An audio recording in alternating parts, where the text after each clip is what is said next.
आधीसुद्धा सचिन दांडग्याच्या फोनवरून घरच्याला धमक्या, आधीच बारशाच्या घरच्याला धमक्या आणि त्यानंतर माझ्यावर 12 नोव्हेंबर 2021ला दत्तमळा येथे हल्ला. त्या हल्ल्यात विशाल दांडग्याचा चेहरा कॅप्चर झालेला आहे कॅमेऱ्यात. आणि आता आज सचिन दांडग्याच्या घरच्यांना फोन करून अमोल बिडकर बाजारला जातो का नाही असा प्रश्न. त्याचं कारण अमोल बिडकरची गेम करायची रस्त्यावर आणि अशीच गेम 7 एप्रिल 2022 दिवशी ठरली.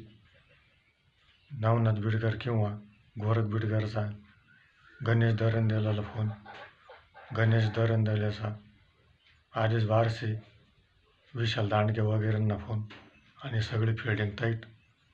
अमोल बिडकर घरून निघाला, कारेगावमध्ये अडवला आणि त्याला मारण्याचा प्रयत्न किंवा ट्राय सुरू करण्यापूर्वीच मागून गाडीमधून आई आणि बाकीचे गेले.